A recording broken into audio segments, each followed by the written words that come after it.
And we are live. Welcome back or welcome to the Truth Comes to Light podcast, where everything done in the dark is going to come to light. Every single detail in this world that is done in the dark is going to come to light. I'm your host, J Coven, and welcome to the show. For those of y'all that are new, on the Truth Comes to Light podcast, we talk about news from all over the world, the music industry, and more. Please be sure to check out my previous podcast episodes on the channel. And also, please be sure to tune in to Real Spill Wednesdays. On Real Spill Wednesdays, we talk about life topics and motivational quotes. Please, if you are interested, please be sure to check out Real Spill Wednesdays. Please be sure to give this video a thumbs up, subscribe to the channel, turn on post notifications to get the latest updates on when I post a Real Spill Wednesday or a full podcast episode. I got all of those videos coming out soon. I actually got a podcast that I'm working on, and that is coming real soon. So please be sure to tune in when it drops. Y'all also follow me on IG, TikTok, and X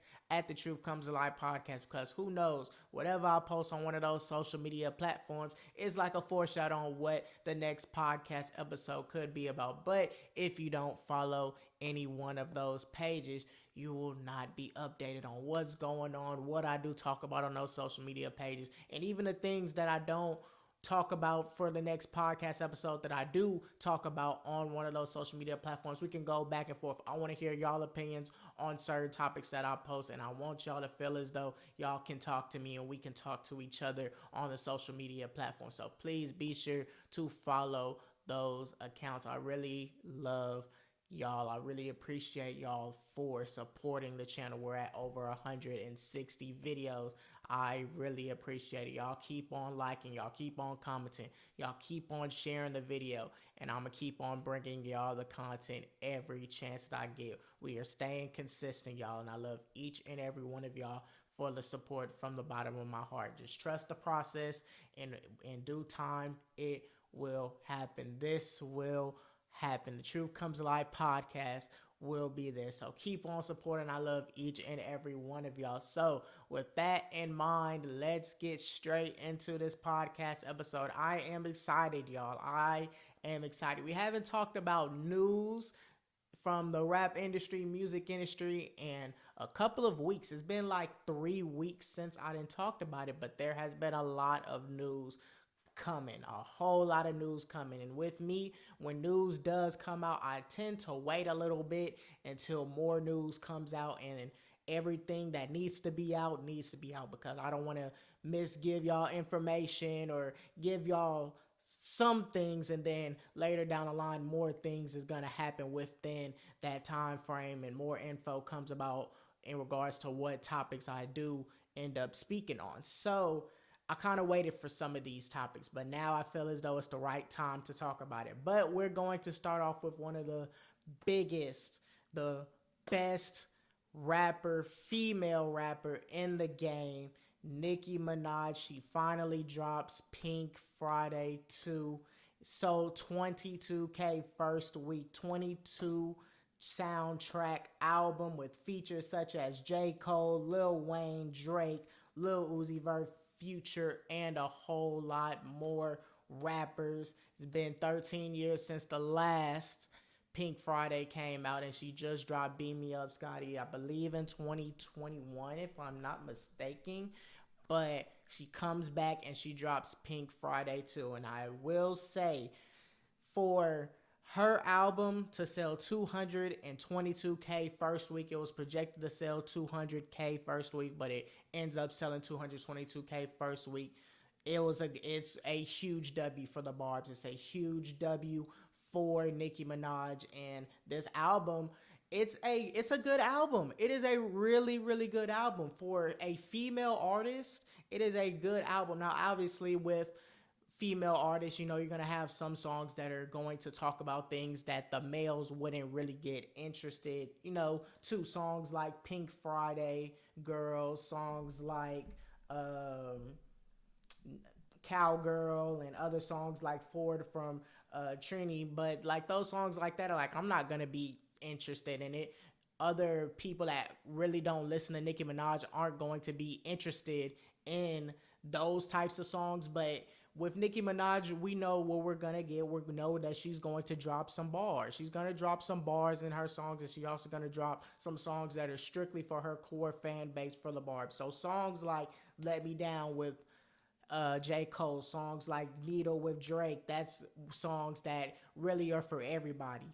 Fuck This Club Up, that's a song for everybody. Everybody featuring Lil Uzi Vert, those are songs for everybody that can actually listen to. So for this album, it was a really, really, really good album. She had some samples on here. She had samples from Billie Eilish, When the Party Is Over. And she was also on Barbie Dangerous, was rapping like Biggie on Notorious Thug. So she was coming with some good, just good, coming with some good music all over. The production was good from top to bottom. It was a pretty good album. I personally would give it a 7 out of 10. I would personally give it a 7 out of 10. My top 5 songs is going to be, the best song in my opinion is Needle featuring Drake. That is the best song on the album. That is a song that is going to grow. I promise you. I know, you know, when you listen to certain songs on an album, you just know that those songs are going to grow. I feel like Needle by Drake is going to be a song that does grow. And I also feel like Let Me Calm Down by her and J. Cole is going to grow because of the simple fact of what they talk about. They talk about relationships and the patience that you need for relationships and everything that you need to do. Yes, it's complicated. Yeah, it's going to be back and forth, a whole lot of arguing, but you need the patience. You need everything that comes with the relationship, understanding each other. You need all of that in order for relationships to work. So J. Cole and Nicki Minaj were basically going back and forth and was basically telling people like this is what comes with relationships. So the meaning behind it makes that like a top 2 song on the album. Then I feel like My Life, she was just, that was hard Nicki, straight hard Nicki, rapping the whole entire time. Just straight bars the whole entire time. Everybody with Lil Uzi Vert, that's going to be, I feel as though, the TikTok song. That's going to be the song that has the most audience behind it. All ages can really just have fun. It's a really just fun song overall. And Falling For You was a real deal good song too. She also had songs like R&B with Lil Wayne and J Coven. That was a pretty good song too. But obviously, like I said earlier in the video about this album, you're going to have songs like Pink Friday Girls, which came out before the album, which those songs are for females. So us as dudes, we're not really going to like that type of song. You're not going to like that type of song at all. And then she also had Last Time I Saw You that came out before the album, which was speculated to talk about the passing of her father in 2021. Rest in peace to her father, by the way. But that sounded like a good song. It was a really good song.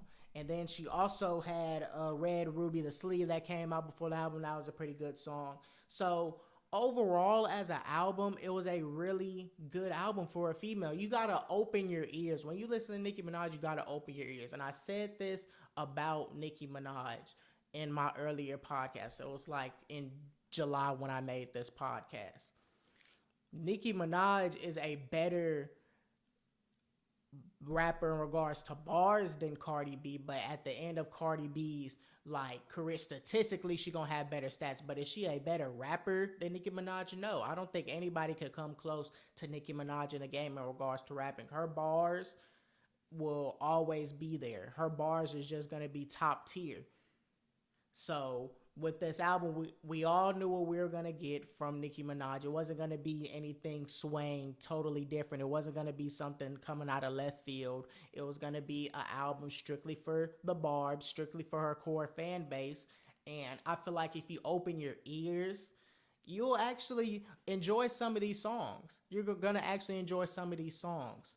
Everybody, like I said, is for everybody. It's literally for everybody. All ages can real deal connect to it.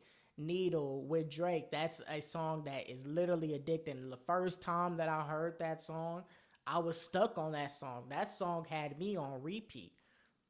That's one of the best songs on the album.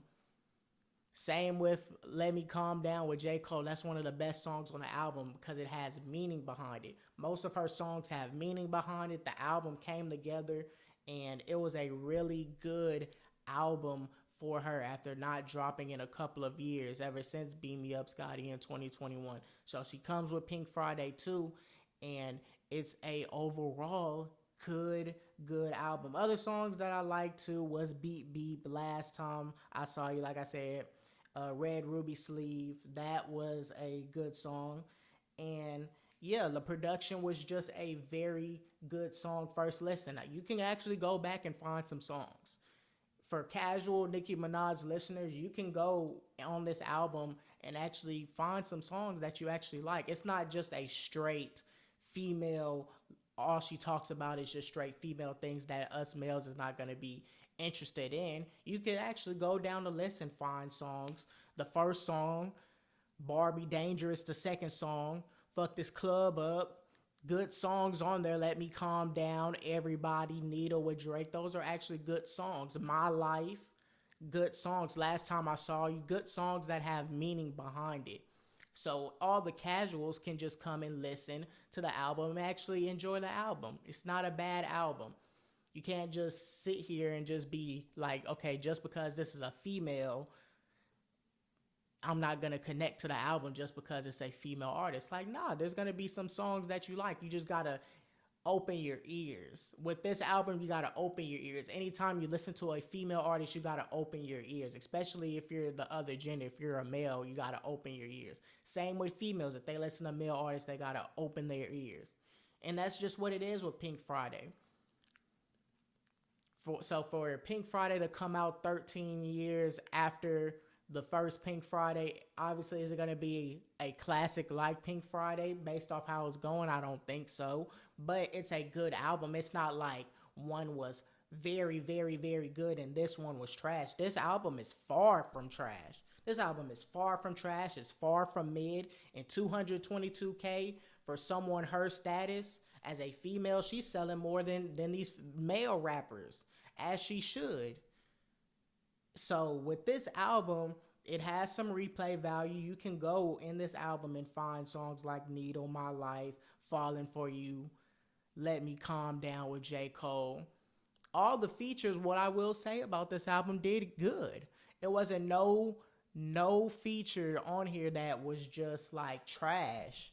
All the features, I didn't even talk about Blessings featuring Tasha Leonard. I didn't even talk about her. She actually did pretty good. Is that song my cup of tea? No. But I can't just sit here and say that all of these features were trash on here. And you can't come on this album and say that Nicki only did good on songs with features on here. No, she did good by herself too. The features just added more to this album. It brought the album together. That's what all the features did with Drake, Uzi, J. Cole. It brought the album together. It made it sound even more good than what it actually is. So I feel like for all the barbs that listen to this album, they'll have a good time listening to this album. This album is a 7 out of 10 for casual listeners, people that really don't sit down and listen to Nicki Minaj on a day-to-day basis. But if you're a barb, I wouldn't be surprised if you rate this album like a 8, 9, something like that. No misses, maybe. But I feel like for a casual listener, someone that's just coming in and listening to Nicki Minaj, don't listen to him on a day-to-day basis, it's probably going to be somewhere in the 6, 7 range. But if you listen to her more frequently, it's going to be higher. It's going to be higher. Not saying that it's a bad album at all. What we can all agree on, even though it sells 222K, which is phenomenal, it's far from mid. It's far from mid. This album is far from mid and it's far from trash. And that's very impressive for someone that hasn't dropped in a couple of years. And someone who's dropping a sequel to one of her, if not her best album ever. So with Pink Friday being highly anticipated, I feel like it did its job. It did what it needed to do. The features did what it needed to do in order for the album to not just fall apart. You can tell it took time for this album. You can tell that it had a meaning behind it. You can tell that some songs had a meaning behind it. Talking about her dad and relationships It all has a meaning behind it. And that's what makes this album a good album to close out 2023. Makes it a good album. And even better, she's good at promoting. That's another thing. Nicki Minaj is good at promoting her music. She was just on stream literally yesterday as I'm recording this video with Casanat. Yes, she did come like 4 hours late. I was trying to look at the stream when she first came, but she came 4 hours late, and I'm not going to lie to y'all, I did fall asleep. But she ended up coming to the stream, and she was actually having a good time, and I'm going to show y'all.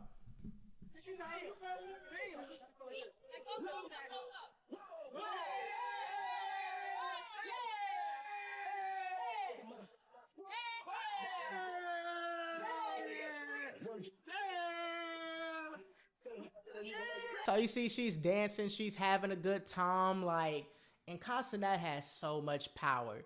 Casanat has so much power.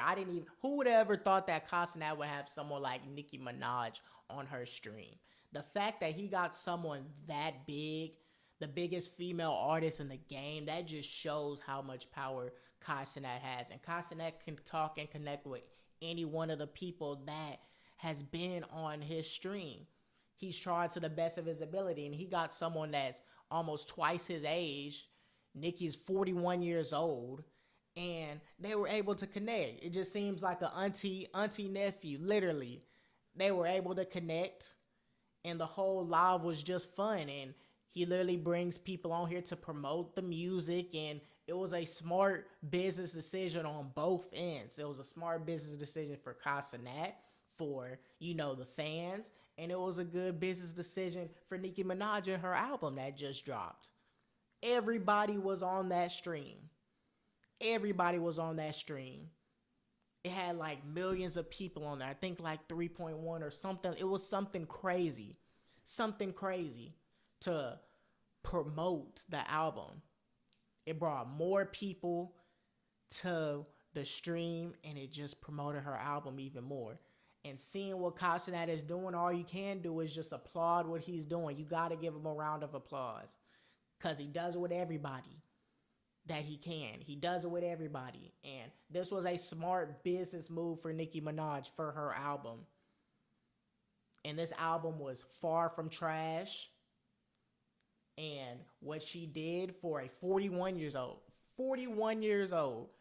keep that in mind when Nicki Minaj dropped this album. It's not like Nicki Minaj is 25, 26 years old. Nah, Nicki Minaj is in her 40s. Nicki Minaj is in her 40s, still dropping heat. Still dropping heat.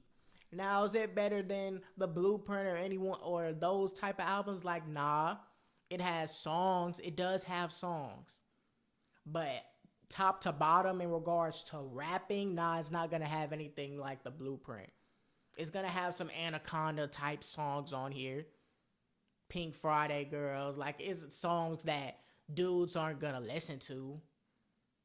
But in regards to the barbs and the core fan base, this stream, the Casanat stream, was good. And this album was good for them. Good for them. But this stream was really fun. It was kind of a surprise to me personally, because I didn't know how those two were going to connect. I really thought when Nicki Minaj came like 4 hours later, I thought she was going to be in regards to, oh, she's too big for Casanat stream. She don't really need to be on there, so she could come at any point in time. But when she ended up coming, it was all vibes. It was all cool. I thought she was gonna have some sort of pride with her or something like that, but nah, it wasn't no pride at all. It was just all fun. Now, see, she was only there for an hour, but she did what she needed to do. An hour is okay. They had fun for that period of time. It wasn't a long period of time like other artists, like an Offset when he was there for 24 hours, but it was there for a good amount of time to have fun, vibe, joke, promote music, and go about her business. So Kai did his thing for this stream for everybody. Nicki Minaj did her thing not only with the stream, but coming and dropping some heat. From the intro, had some misses towards the bottom part of the album a little bit, but that intro to middle part of it, it was good. Where all the features were and some of her singles, it was a very good album, very put together album. Production was good. Give the album a 7 out of 10. Let me know what y'all think on the album. Now, speaking of maybe dropping an album, he didn't drop an album, but he did come through with a single. And he dropped it yesterday as I'm recording this video. Got over 5 million streams in less than 24 hours. Playboi Carti, the king of opium, has finally dropped a song. He went on a dry spell. He ain't dropped nothing since Whole Lotta Red, and he didn't drop anything. It was just dry. He didn't went on tour rapping it with the same songs, but he finally has came and blessed the opium community with his new single 2024. It finally dropped. He has been hinting at dropping music on his IG page, has been hinting, giving snippets, but he finally dropped it. Like I said, this is his first single ever since Whole Lot of Red in 2020. Produced by Kanye West, who was supposed to drop an album, but he didn't end up dropping his album with Ty Dolla $ign and Vultures, but we'll talk about that another time when that album does drop. So stay tuned for that podcast episode when that drops. But Kanye West produced it, Earl on the beat, and OG Voda. And yes, this song, 2024, was legendary. This song was legendary. I'm not trying to glaze it at all, but this is what he needed. Now, I believe Playboi Carti, in my personal opinion, because he said in this song that 2024 music is coming. Music is coming. So, in my personal belief, I think that he is going to drop an album after he gets off a tour. And he gets off a tour early March. It's March 6th when he gets off a tour. So I feel like after that, sometime after that, he's going to drop an album and it is going to go crazy, just like this song. And I really like this song because of the simple fact, all of the voices that he used the original voice and then the new voice that he used in the Fiend song with Travis Scott, the deep voice. He brought it back to this song, and in my personal opinion, I really do like that voice that he does use. So with that in mind, it really just all came together. The production was A1.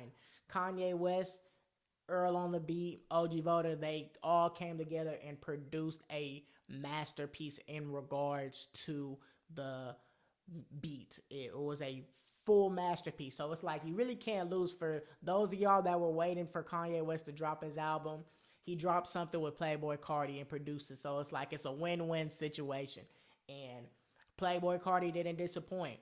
He didn't disappoint at all. He hasn't dropped since 2020, but the fact that he came back and dropped something at the end of the year and hinted at his fan base that 2024 music is coming, that is what everybody wanted to hear. That is what everybody wanted to hear, because he went on a dry spell.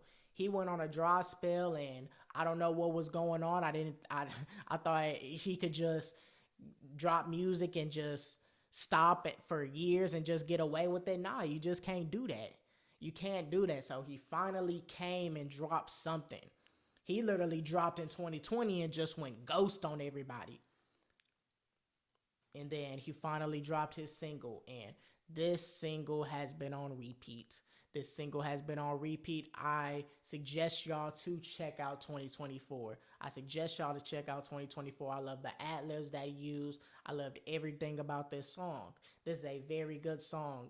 Confirming music, which is what everybody wanted to hear. This is a very, very, very good song. Like I said, I feel like he's probably going to drop in April. I wouldn't be surprised if he drops like a month after. That's my personal belief. I feel like he's going to drop a month after his tour in April. And I feel like that album is going to be a very good album. I don't know what it's going to be called, but that album is going to be good from top to bottom. Now, I personally wasn't a fan of Whole Lotta Red. I really don't listen to it as much. It do got some songs on there. I can see how people do mess with Whole Lotta Red. I can see how people mess with Whole Lotta Red, but me personally, it just wasn't hitting like that. It does have some songs on there. It does have some songs like that. I Love You, I Hate You. It has songs on there that I do like. Sky, Vamp Anthem. Like, it has songs on there that I do like. But I feel like overall as an album, I don't know. It just wasn't hitting. Sky was hitting too.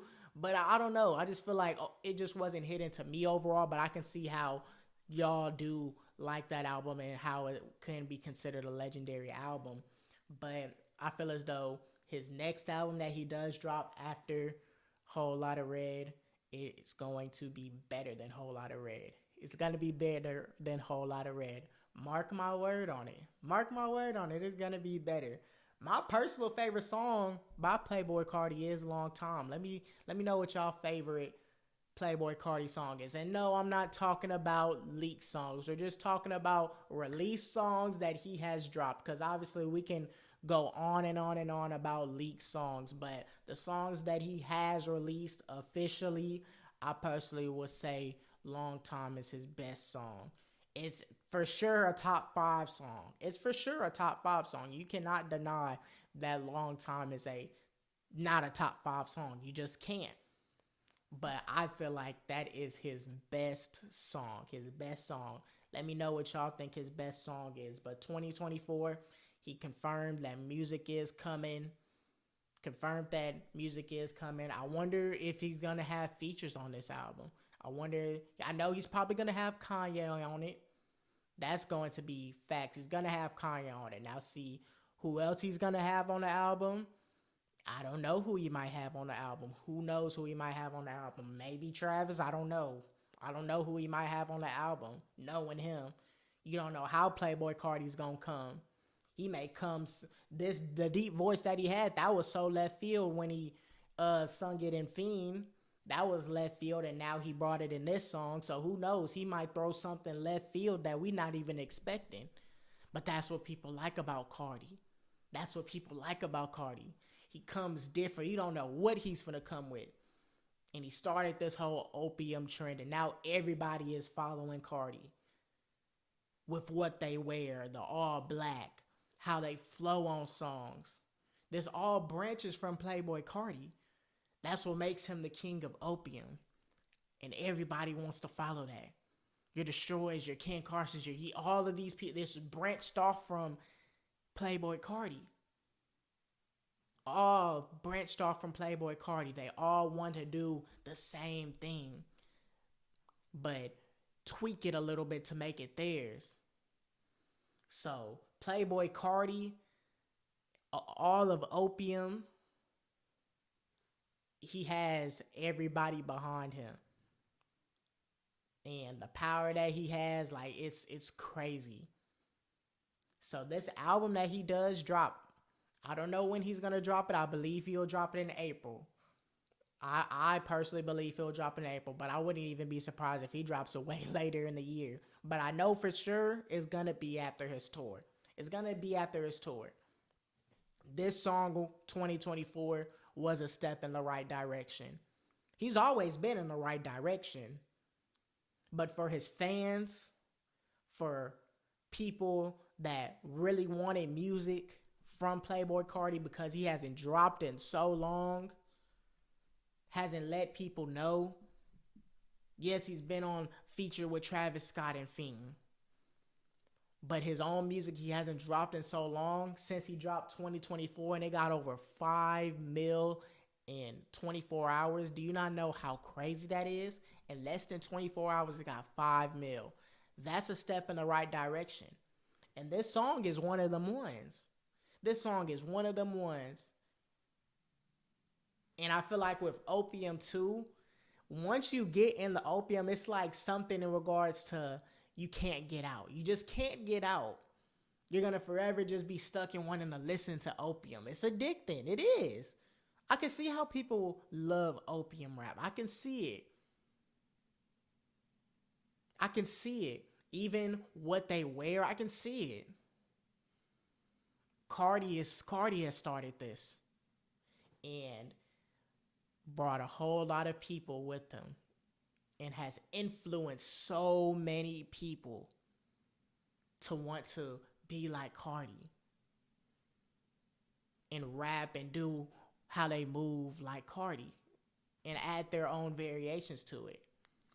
So this song is one of them ones, and it's gonna be very, very, very interesting what this next album is gonna be like. Is he gonna keep on going in this direction of what we see with adding the deep voice and the amazing production that he has in basically all of his songs, or is he gonna go left field and maybe add something new? Who knows? Nobody knows.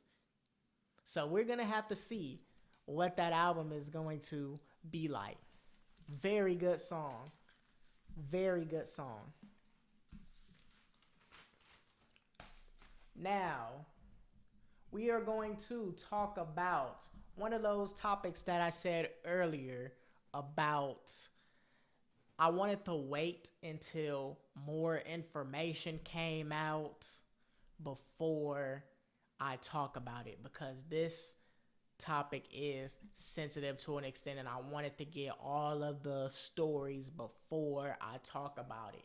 And this has started last month. This started well last month, but more and more things have been coming about this topic. So Diddy is now accused. He has 4 total lawsuits. 4 total lawsuits of sexual assault. The newest one just came out of where he sexually assaults a 17-year-old girl. Now, we're going to talk about all of these lawsuits. Now, obviously, he had a lawsuit with his girlfriend at the time, Cassie, and that had ended up getting settled. And once that ended up getting settled in an undisclosed amount of money, which is reportedly $100 million, Cassie received from the whole situation.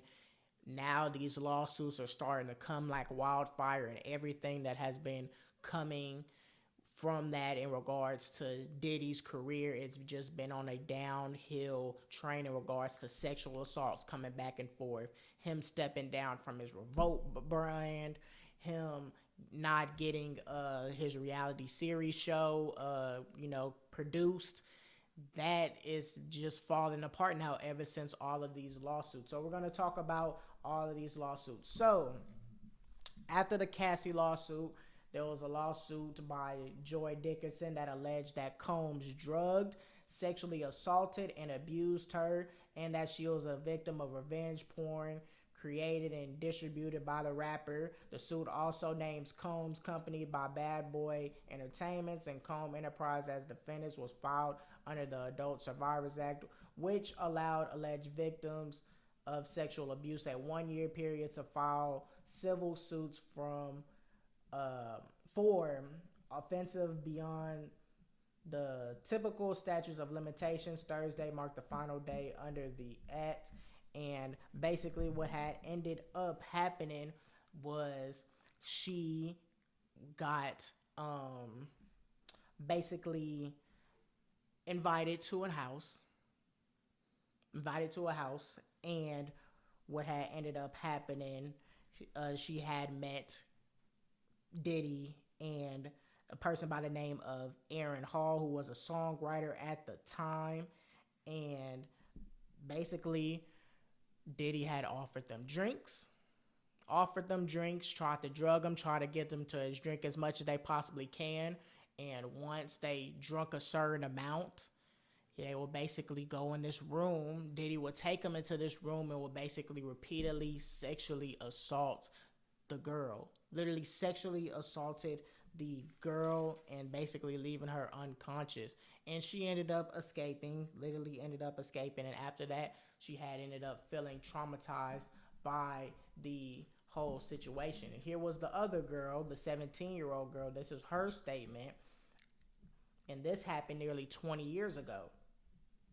So it says Mr. Combs and 2 other gang two other men gang raped her in New York studio 20 years ago when she was 17 years old. It says in the latest lawsuit filed on Wednesday in the federal district court in Manhattan, the woman, who was not named in the court paper, described a nightmare scene in 2003 when she was in the 11th grade. The woman says in the complaint that she met two associates of Mr. Combs at a lounge in the Detroit area, and they took her on a private jet to New York.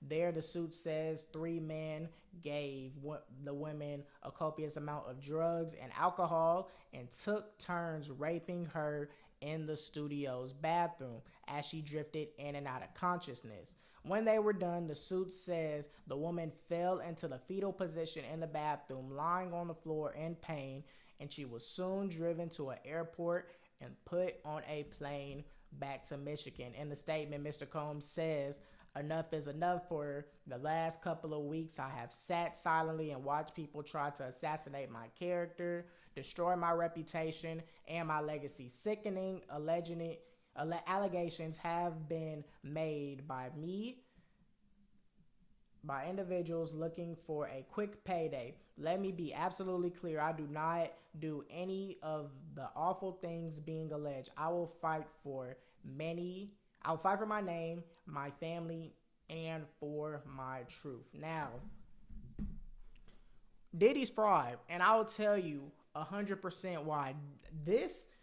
All of these statements, all of these lawsuits that are coming with Diddy, they sound too clear. At first, I was thinking to myself, okay, this is just some pay thing. Once Cassie had ended up getting $100 million from the whole situation, now people are just going to try and get money from it. But now, since they see that, okay, if you get raped, if you get sexually assaulted, you're going to be traumatized. So now, since they see that Cassie did it and they got money from it, now they feel like that's their way of expressing themselves to the people, because they was feeling traumatized for so long.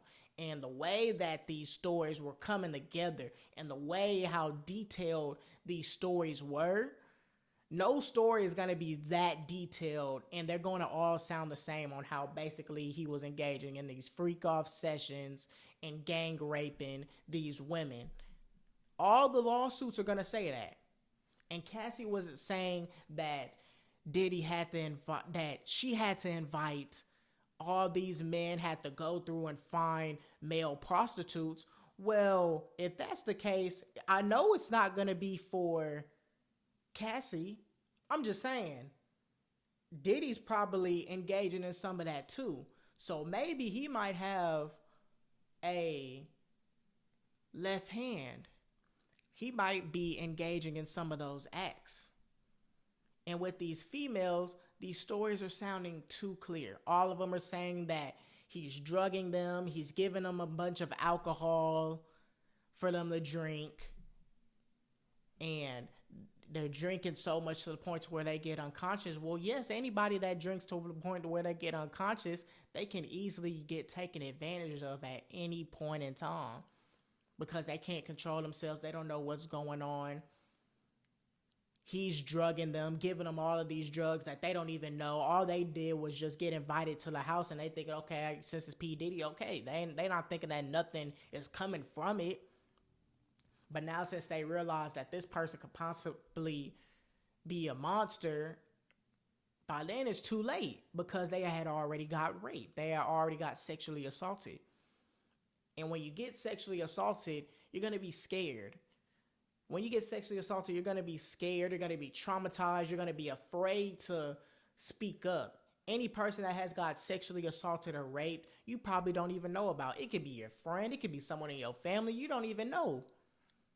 They're not going to tell you that straight up because it's too traumatizing to them. And they're going to be scared of retaliation, especially from P. Diddy, because P. Diddy has all the power. Owner of Bad Boy Records, he has all the people right next to him. And in one of the lawsuits, there was a whole sex tape. And when she asked about the sex tape, no one was saying a word. They just said that they saw it. But they're not saying who they saw it from. They're not saying none of that because they're scared of retaliation. They're scared from retaliation. So these lawsuits now that are coming left and right, and this is the fourth lawsuit that came. I wouldn't even be surprised if more lawsuits came. I wouldn't be surprised if more lawsuits came, and it's going to be going down like wild. It's going to be going down. It's going to be going down. Diddy is fried. This is just four individuals. Who knows how many people he did this to? But if he did do this, he is a monster, and something needs to happen to him.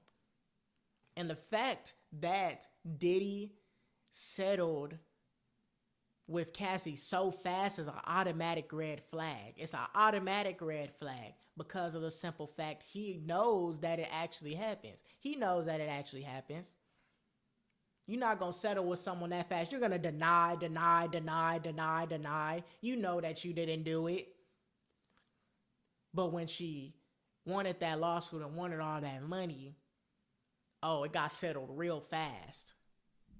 So now all the people, the victims, now they feel as though, okay, this is their way of speaking because they felt traumatized for so long because of retaliation and all the power that Diddy has.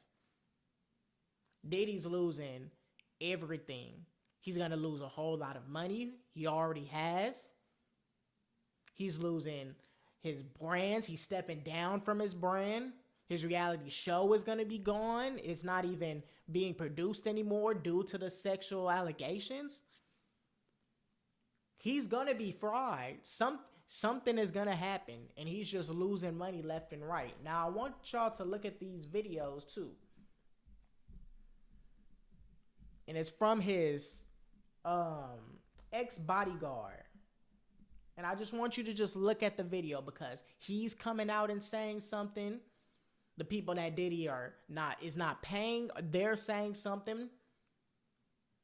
The dude was saying he better get his money or else he's going to talk. Luckily, he hasn't said anything. And then you also had a former artist for Bad Boy Records saying what ended up happening. So now you're having people from Bad Boy Records coming against P. Diddy. So this is very interesting. So I want y'all to look at this video. I'm going to show y'all two videos. Just some clips, but I want y'all to look at some of these videos.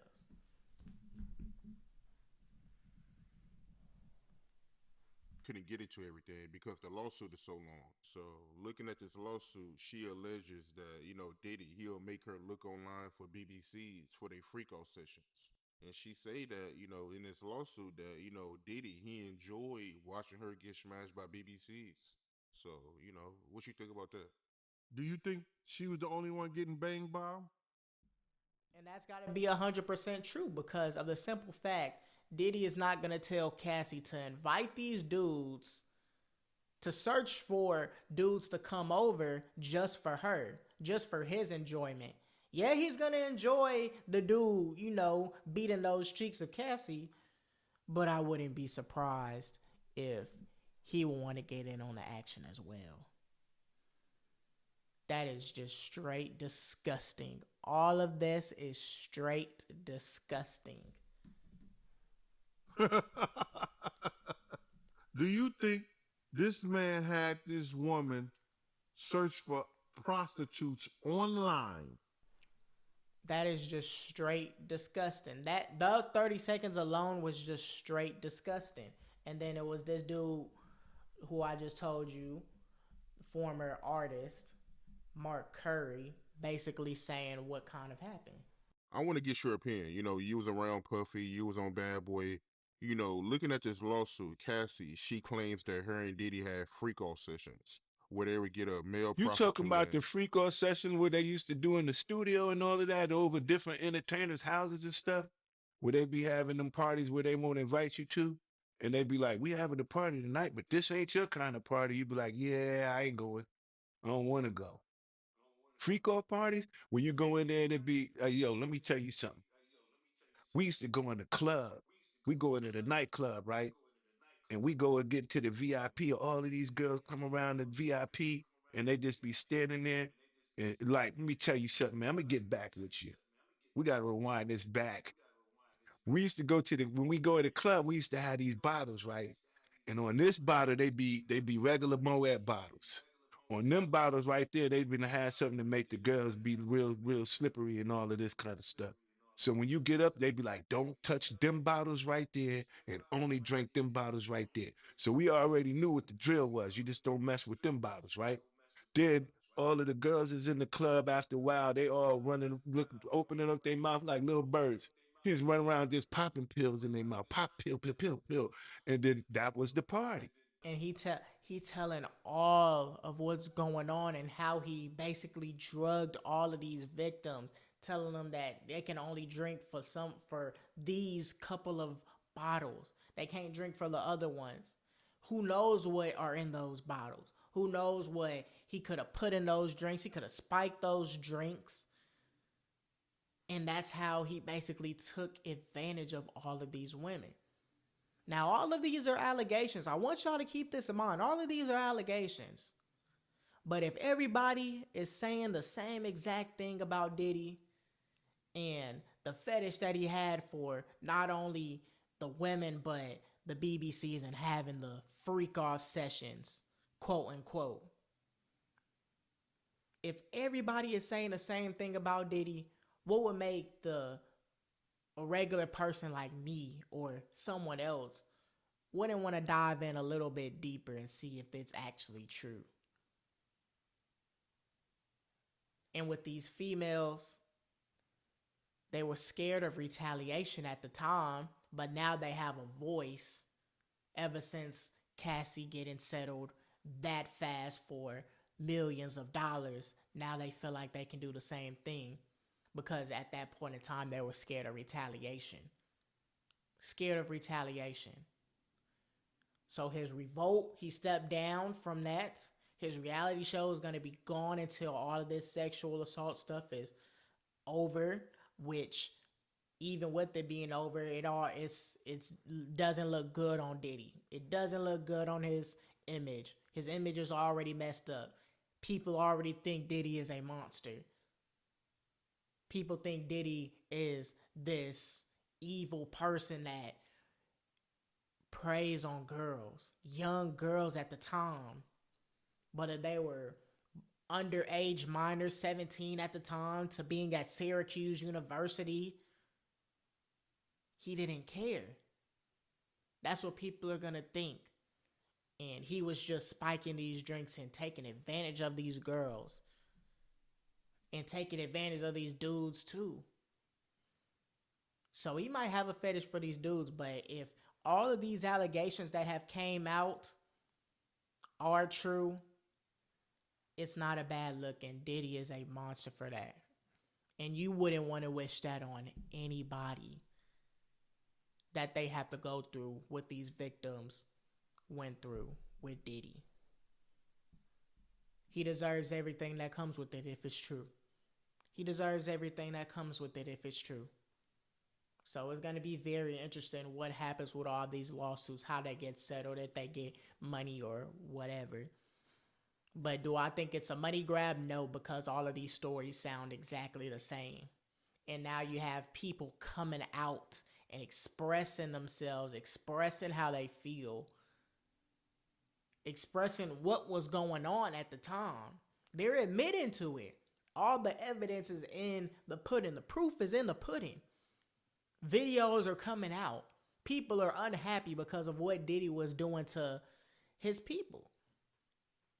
So now they're exposing the truth. The truth is coming to light.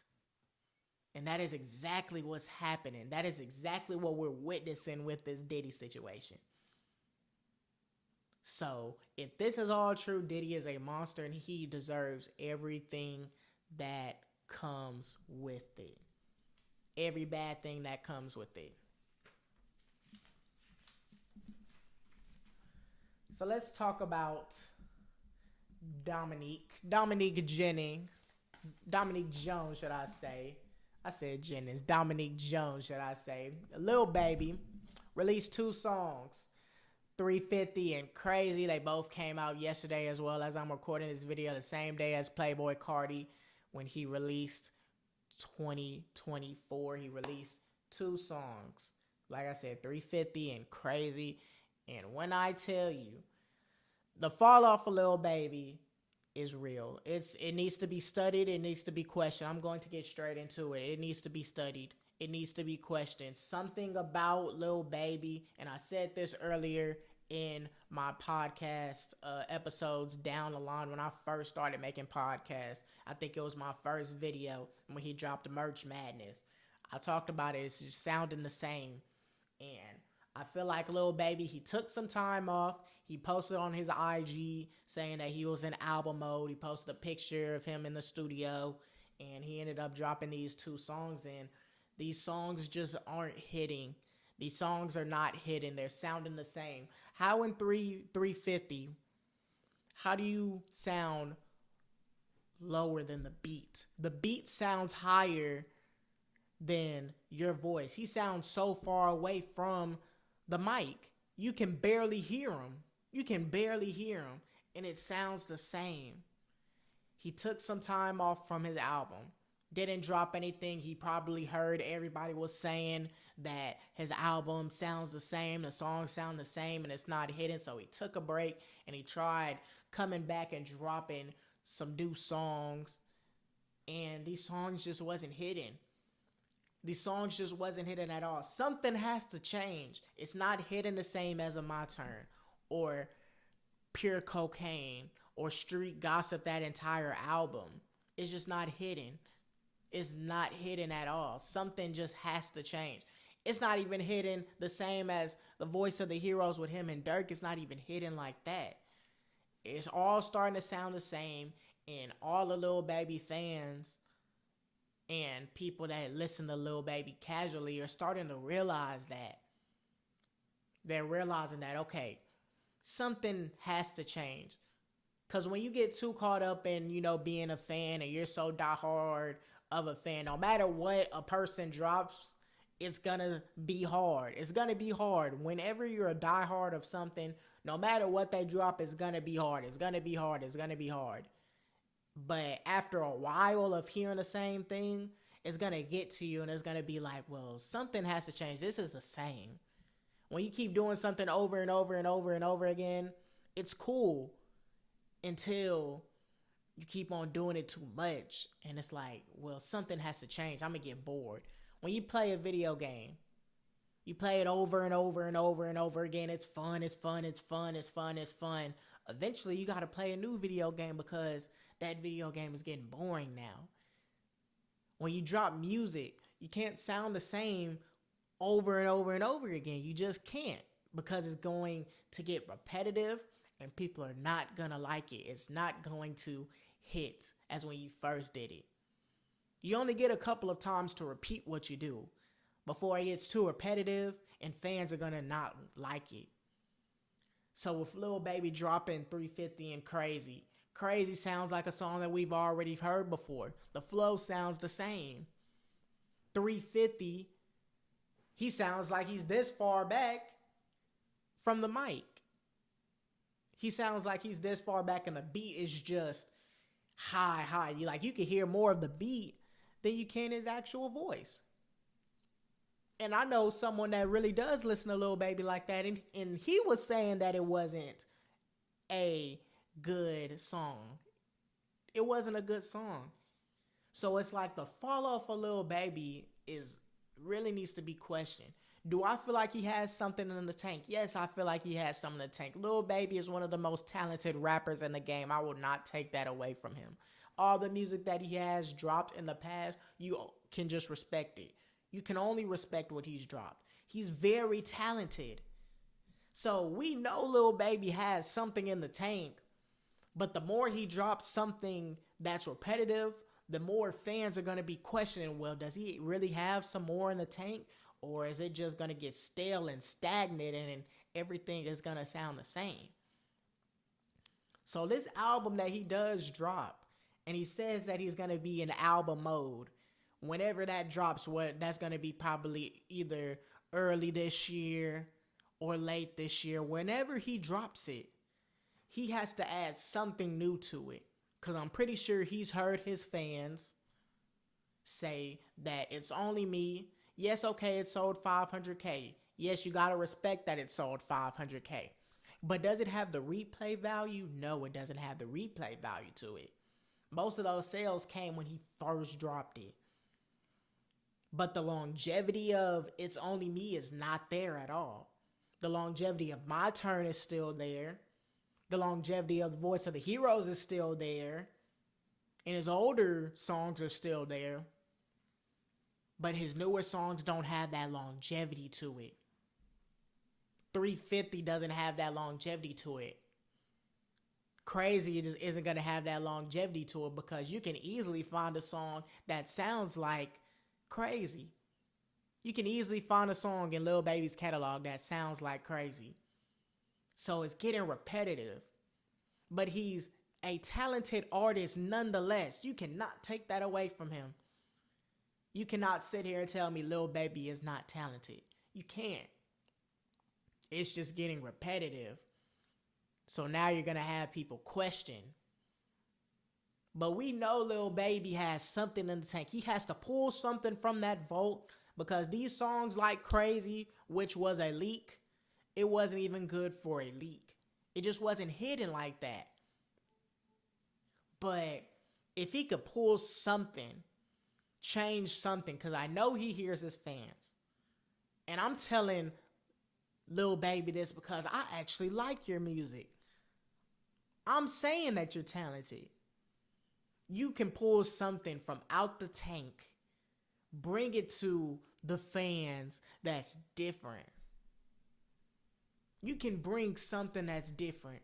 You can bring something that was on My Turn, tweak it, change it, and make it different. Because that album is timeless. That album is one of the best albums, rap albums of the decade. Really. It was a great album. Had meaning behind it, top through bottom. Had meaning behind it. Very good. But then you drop It's Only Me. Do we want to look at Lil Baby as, well, It's Only Me was him going downhill and My Turn was peak Lil Baby and everything now that he drops is going to go downhill? Or can he bounce back? I'll still have faith that he'll bounce back, but it's not looking too good as of right now, and it's not looking too good for the fans. It's not looking too good for the fans. So 350 and Crazy, I'm kind of concerned. Just like I was kind of concerned with Detox and Hey before the album, It's Only Me, I'm kind of concerned now with these two songs dropping. Because you can't say you're in album mode and then drop these two songs and now they're meh, they're mediocre. They're not going to have the longevity. You're going to make people concerned. So I really hope Lil Baby has something in the tank. I really hope he can pull something. Pull something out his ass. Pull something different. Because he's talented. He has songs. I know he has songs. It's just a matter of, are those songs different or are they all the same? And if they are the same, you got to throw them out. And you got to go back to the drawing board. Take a couple of years off. And just grind. Take a couple of years off and focus on, okay, what will be good? You don't have to drop songs frequent. You just don't need to now since you're at the top. You can take you a little bit of a break and take more time between albums. You don't have to drop an album every year, because if you drop an album every year, the quality has a chance of going down. Yes, your quantity is going to go up, but it's all about quality in regards to making an album. With rappers that drop albums years in between, it tends for the quality of the album to be better. Versus if you drop every single year, you have a risk of your quality of your music going down. Now, I'm not saying that's with every artist. Obviously, you have people like Drake who can stay consistent, and the quality is still there at its peak, at its all-time high. But then you have people like Lil Baby that now is who's dropping frequent, but it's going down. So I would say with Lil Baby, take a couple of years if you need to, and really just grind, study, make sure all the songs don't sound the same. Make sure the quality of the songs is good. Because you can tell this song, it just wasn't fitting. 350, it just wasn't fitting. Because you cannot sound lower than the beat. You just can't. You just can't. And crazy, you can't drop a song that sounds like one of your songs that you already have. You got to come with something different. Bring something to the table. The fall off of Lil Baby needs to be studied. But I'm not ruling out that he could come back at any point in time. It's just I'm really concerned about these 2 songs that he dropped. Very concerned. We're going to talk about one more topic and then we're going to end it. Kodak Black. Man, Kodak Black was arrested for possession of cocaine, tampering with physical evidence, and improperly stopping or parking a vehicle. Kodak Black was found behind the wheel, asleep with a white substance in his mouth. Found with a white substance in his mouth, and it was later tested positive for something blue, which when it does test for something blue and it's white, the officers are going to think that it's automatically cocaine, but they have to do testing, obviously further testing for it to actually be confirmed that it is cocaine. So like I said, he was found asleep on the wheel of the SUV with a mouthful of white powder and several white rock-like objects on the ground, which Kodak alleged that it was a Percocet.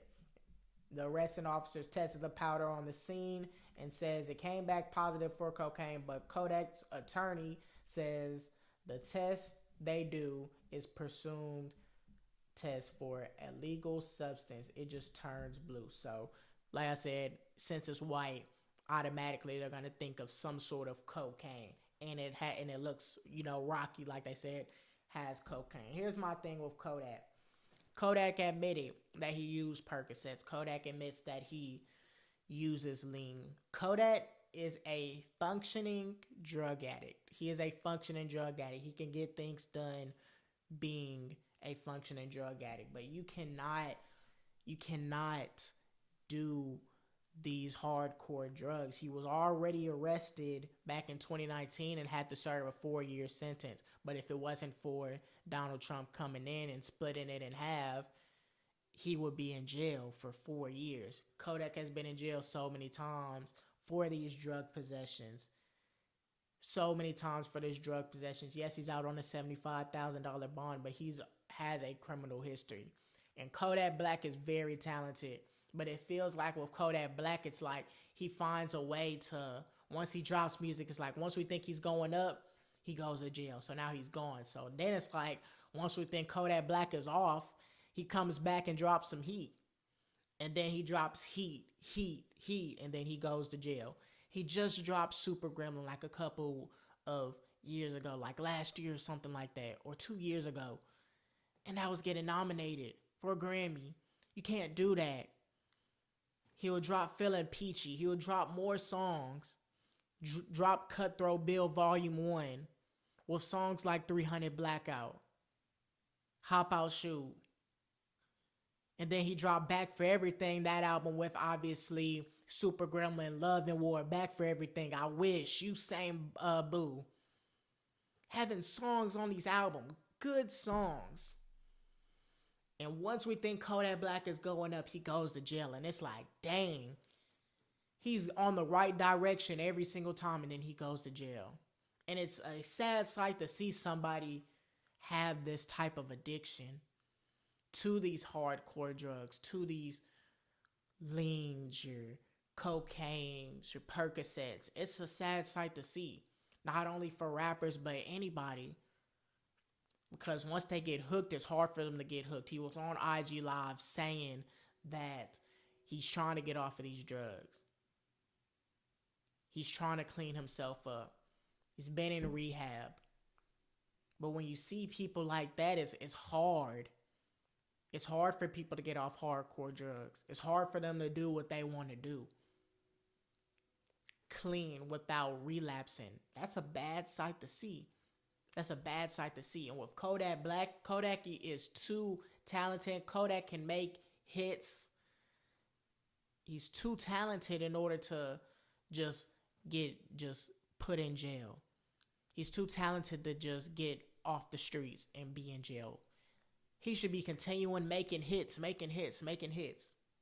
He just recently dropped a song, and that was pretty good. But he got in jail. So we don't know how long this is going to be.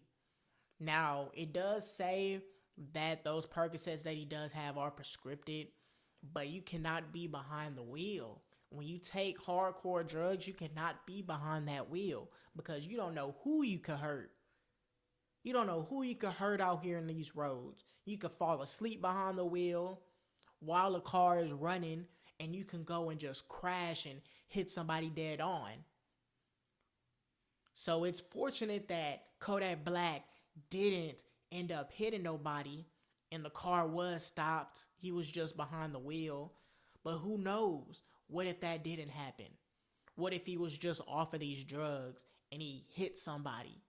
You see it all the time. People being drunk, people being off these hardcore drugs, they fall asleep behind the wheel and they kill an innocent person's life.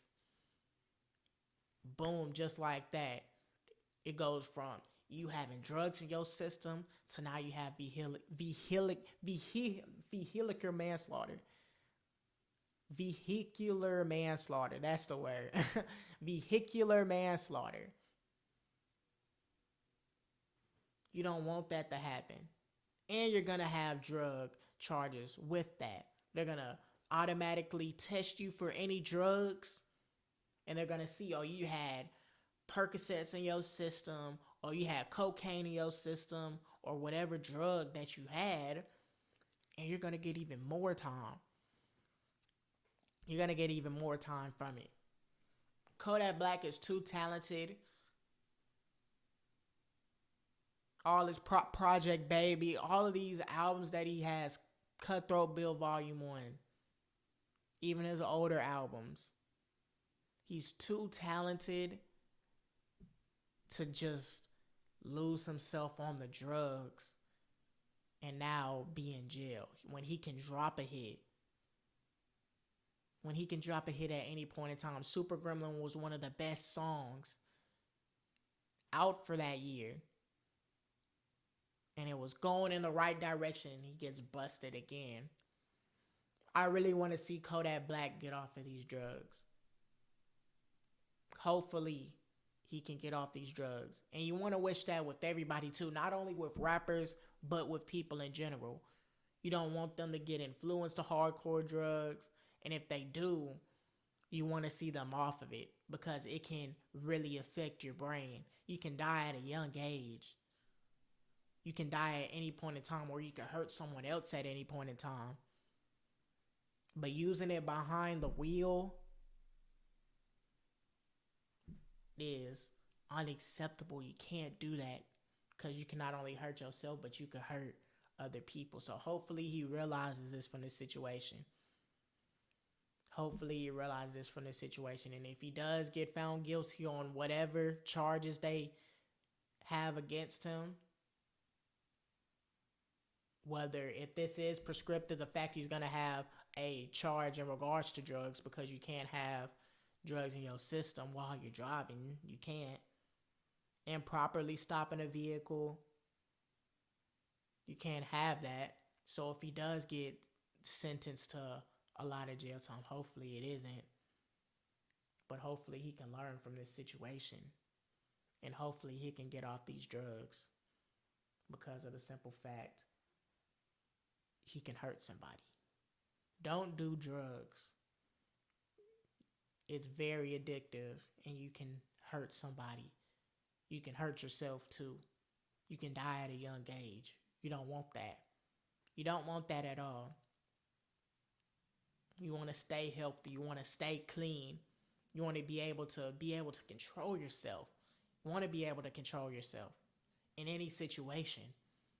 But if you're off hardcore drugs, you're not going to be able to. So with that in mind, that is the end of this podcast episode. If you made it to the end of this podcast episode, please give this video a thumbs up, subscribe to the channel, turn on post notifications so you get the latest updates on when I post a full Real Spill Wednesday or a full podcast episode.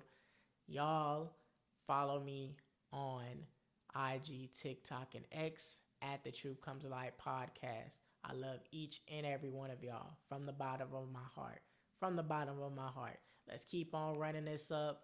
Keep on liking, keep on commenting, keep on sharing, keep on doing everything that y'all need to do.